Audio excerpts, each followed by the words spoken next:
Welcome. Today is Wednesday, January 17th, 2024, 6 p.m. And I'd like to call to order the Shrewsbury Board of Health meeting.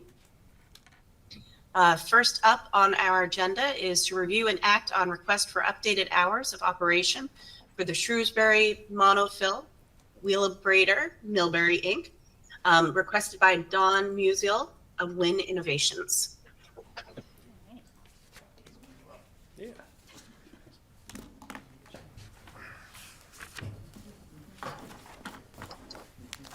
Good evening, everybody. Good evening. So, my name is Don Musial, and I'm with Wind Waste Innovations is our current branding name, but formerly Wheelabrator Millbury Inc. Wheelabrator Millbury is still our legal name for the business and for all of our permits. With me tonight is Casey Mahan. Casey's our environmental manager. Has been with the company for a couple of years now, oversees the Shrewsbury Monofill, as well as the Millbury Waste Energy Facility, which is where the town's waste all goes, and multiple other facilities within the area. And you guys all know Andy from So being I'm here Andy all the from- time. Yeah, I'm sure I'm the town engineer, so obviously the town, when actually releases the land off of the town, so we're here just representing the town. I'm the director of the Ash Monofills with Win Wheelabrator. I'm going to go back and forth between the two because we were Wheelabrator for many, many years, and we've only been Win now for a couple of years, so it still takes, it's a lot of habit. I've been with the Monofill since '95, so I've seen a lot of things at the site over the years. But the reason we're here tonight, and again, I haven't met many of you, and I don't think any of you have been to the Monofill before, but the Monofill, we've been operating since the mid-'80s on the town of Shrewsbury's land that used to be the town of Shrewsbury's municipal waste landfill, which started in the early '70s and operated up until the Millbury Waste Energy Facility opened in 1985. Town of Shrewsbury was a founding community in the Millbury Waste Energy Facility, and the Shrewsbury Monofill has served that waste energy facility for the disposal of ash since the '80s, and then other facilities over the years. Currently, we're receiving the ash from the waste energy facilities located in Millbury, North Andover, Massachusetts, Hudson Falls, New York, and Concord, New Hampshire. All of those are Wheelabrator facilities that deliver to Shrewsbury. At different times over the years, we've taken ash from other facilities that are no longer with us, but the site, we still have probably 10 years of life there. And I invite anybody from the board here to visit at any time. We're always proud to show off the site. There's a lot of neat things to see out there that we do. So one we'll talk about a little bit here tonight. But we're requesting an hour change in hours from 5 p.m. to 6 p.m. We've basically been operating underneath our site assignment from the town through the board here, going back to the '80s with similar operating hours, so 7 a.m. to 5 p.m. Our request is to operate from 5 p.m. to 6 p.m., so it's that 1 hour extension at the end of the day. And we outlined it in our letter, but I'll go through it right here just because there's a little bit of a logic to it. So the request is made underneath the modified site assignment that was last issued by the board in 2005 for the expansion of the site. The language of that modified site assignment by the board said hours of construction and operation shall be limited to 7 a.m. to 5 p.m. Monday through Saturday unless additional hours are specifically approved by the Board of Health. So that's the way it stood in 2005, and that was very similar language prior to that. In 2007, there was a new operating agreement between Wheelabrator and the town of Shrewsbury, and it's a waste disposal agreement, so it included the town's deliveries of waste to the Millbury facility for incineration and energy recovery, and for the continued operation of the Shrewsbury Monofill. That contained a little bit of additional language, and again, this went through all the town boards and then ultimately approved by a town meeting vote and then executed by the selectmen. So it said the same thing with the waste deliveries except at the landfill, 7 a.m. to 5 p.m., Monday through Saturday, excludes certain holidays. And it says Wheelabrator may, with the approval of the town's Board of Health, in the parentheses, which approval shall not be unreasonably withheld or delayed. An attorney wrote that, that wasn't us. And it says, extend the hours of delivery to 6 p.m. Monday through Saturday, and authorize deliveries on Sundays and holidays going forward. So what we're asking for tonight is just that extension from that 5 p.m. to 6 p.m. That's also consistent with our permits issued by the Mass DEP, which really it's verbatim to the original site assignment. The last DEP authorization to operate says hours of operation of the landfill shall be Monday through Saturday, 7 a.m. to 5 p.m., unless additional hours are specifically approved by the Town of Shrewsbury Board of Health. So it comes back to the Board of Health's, jurisdiction. So currently, and how we've been operating for many years now, is the trucks that come to the facility delivering ash are on site by about 6:30, queuing up. We don't open the site for unloading the scales until 7 a.m. And generally, those trucks are off-site by 4 o'clock. So the 5 o'clock really has never come into, a factor for us, because it's either dark in the winter or the truck drivers hit their hours during the week. And on Saturdays, we're pretty much done deliveries by 1 o'clock in the afternoon. So it's a short day on Saturdays. In 2014, we installed a metals recovery system at the facility. So we process all the ash that comes in through screening operations, magnets, and separators for ferrous metals and non-ferrous metals. That system, when it went into operation in 2014, we built a large building over it, and that operates right up until 5 p.m. every day. So, well, not every day, but Monday through Saturday. And so what happens with us is when that system has downtime during the day, we can't make that up anywhere. So really that extra hour at the end of the day is for like mornings like today, where the guys get in and everything's frozen, all the belts are frozen, they spend an hour or 2 hours trying to get things loose again. And so now we can make up that extra hour at the end of the day. And for the metals system, just for other background, when we process the ash, we pull out a tremendous amount of recyclable metals. So again, it's ferrous, non-ferrous metals, so your iron, but copper, brass, zinc, tin, precious metals as well too.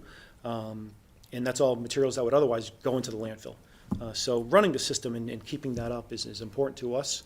We pull out over 20,000 tons a year of metal that otherwise would go into a landfill that ends up being recycled. So with that system, like I said, it was installed in 2014. Just for our own internal compliance, we had an acoustics company come out at that time and did a sound survey for us in late 2014, confirming that we met the DEP standards, which is for their daytime operation standards, it's 7 a.m. to 7 p.m. And so we basically had to demonstrate compliance that at all the receptors that would be nearby us, that we were compliant for noise, which we passed. And there's been no noise complaints at the facility since we started operating that system. And that includes Saturday operations until 5 p.m. as well. Our nearest receptors to us are pretty far away. And actually, I did print out a couple just figures just to show you all. There's a couple here and here.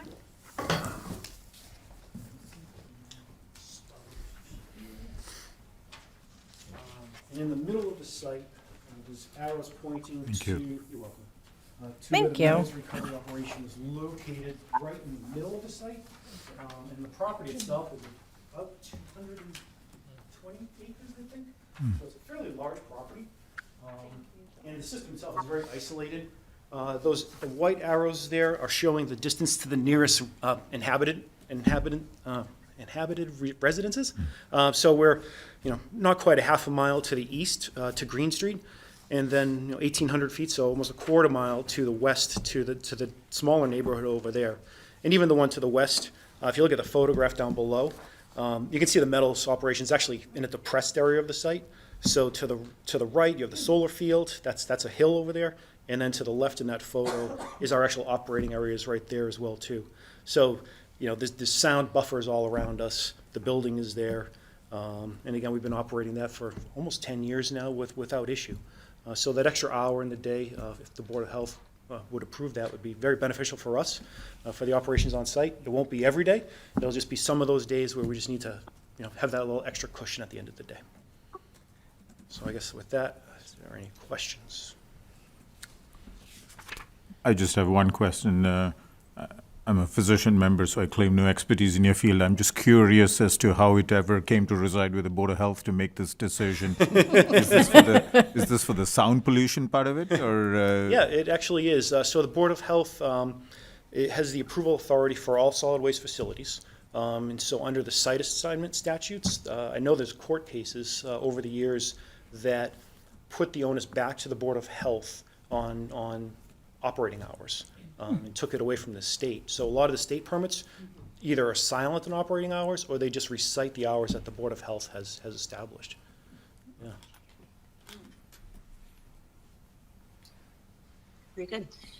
Any unintentional consequences that you could foresee with this? No, I don't. Like I said, the operating hours for the trucks and deliveries won't really change. You know, like I said, we're already closing those guys by 4 o'clock every day.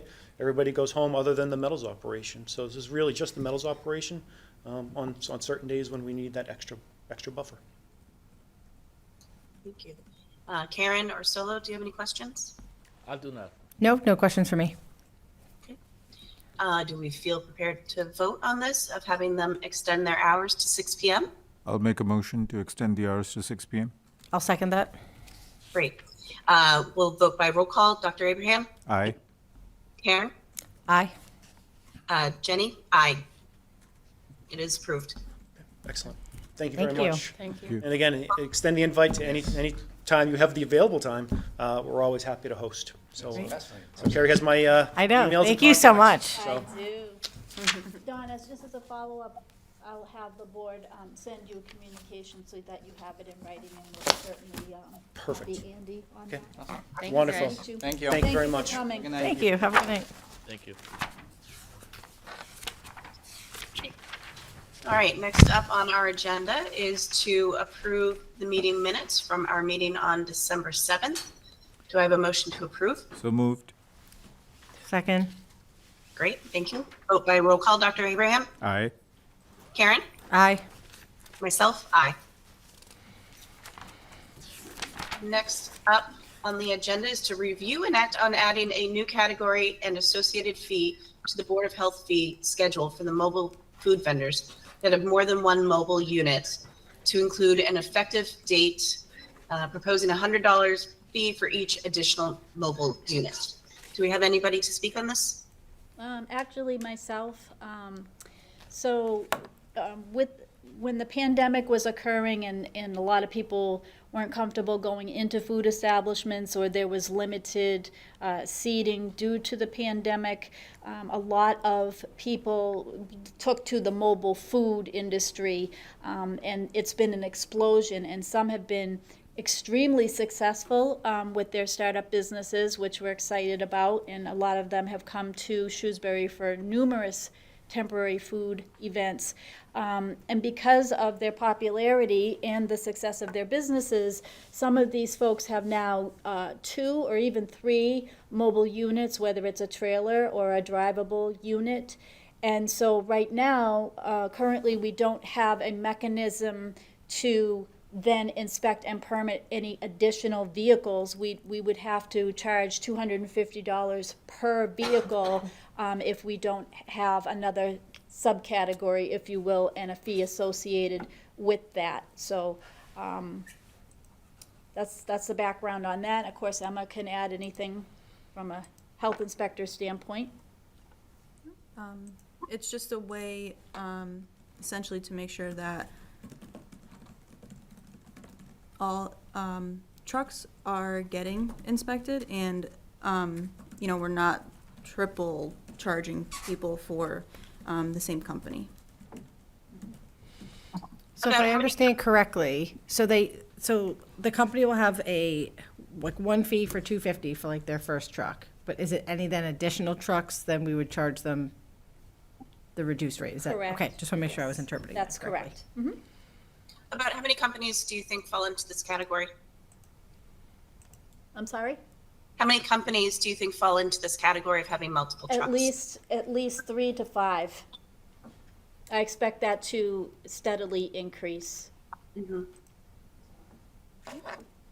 Any other questions from the board?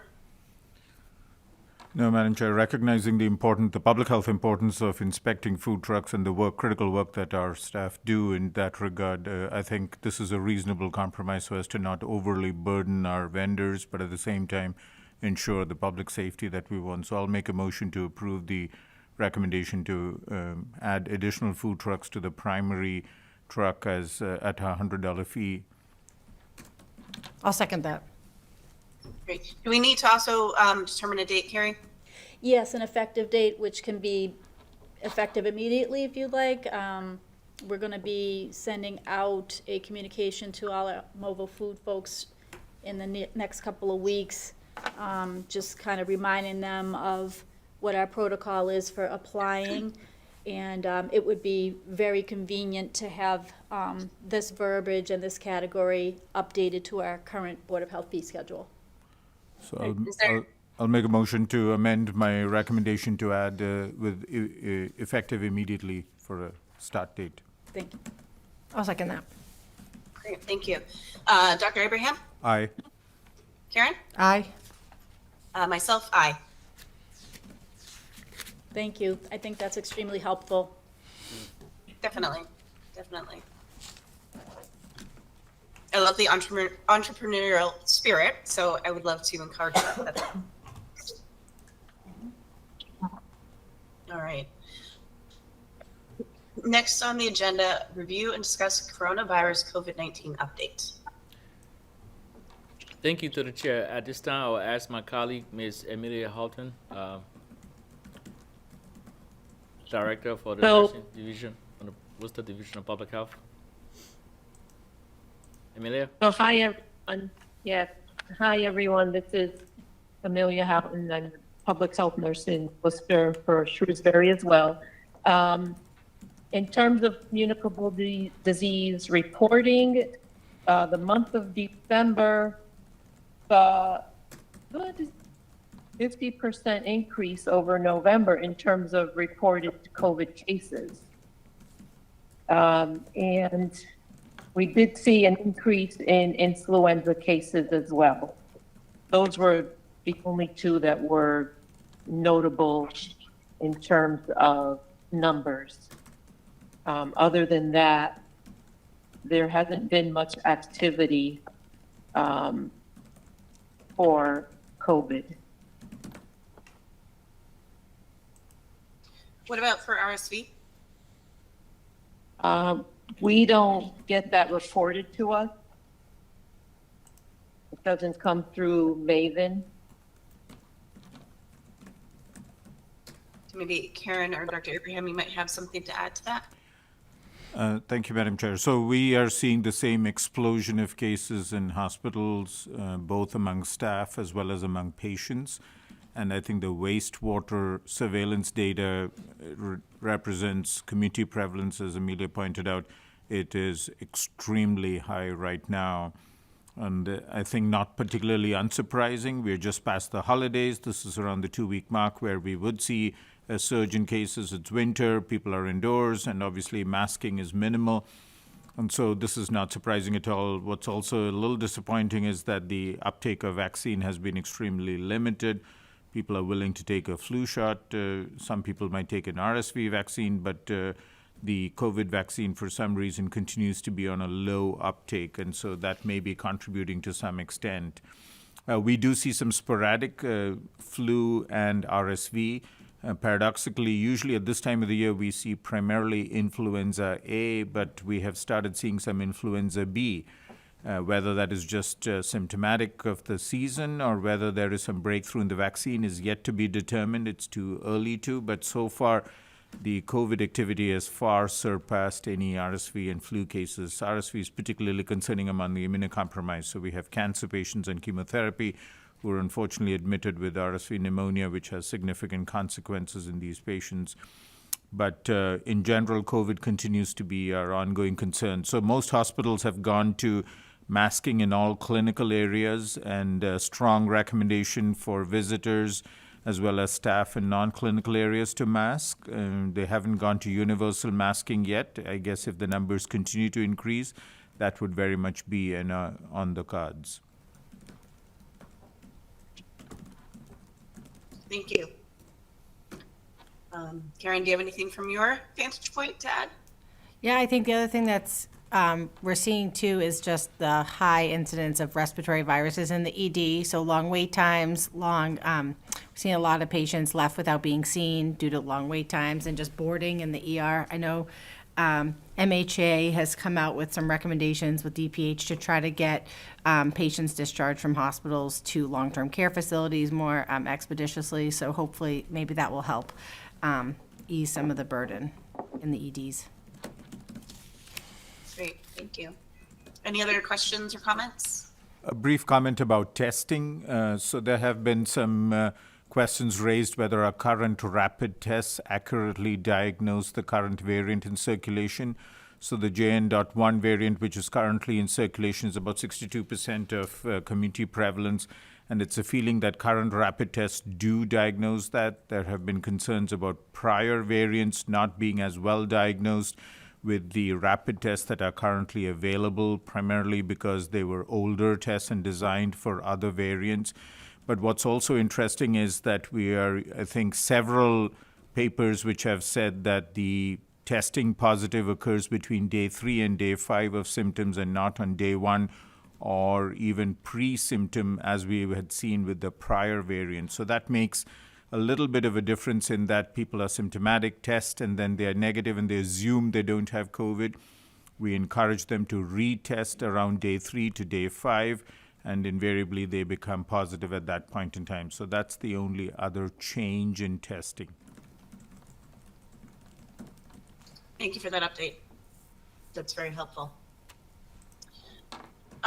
If there's no other comments or questions, we can move on to review and discuss updates from the Central Mass Regional Public Health Alliance. Thank you to the chair. At this time, I will ask my colleague, Ms. Emma, to give an update on the environmental health inspection. Thank you.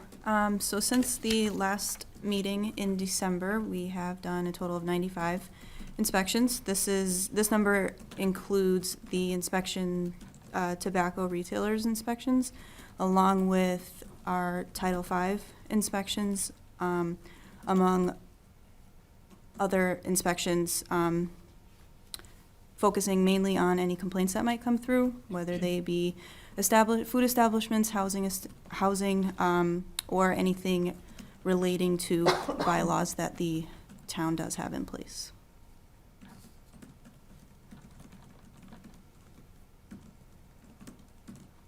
Thank you. Any questions regarding the report?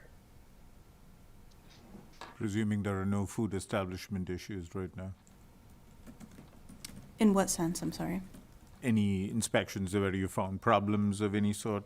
We occasionally see complaints from the public about X or Y food establishment. Yeah, whenever, and whenever complaints do come through about food establishments, we visit them ideally the next day that the complaint is received, or the same day if possible.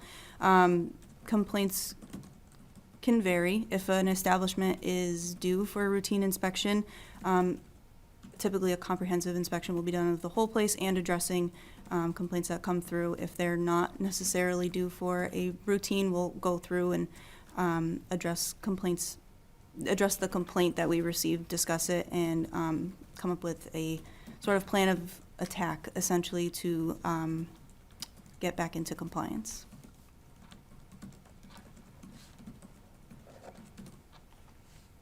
Okay. Thank you. I do see there were 2 complaints. One was for Burton's and one was for Imperial Buffet. Did that result in anything?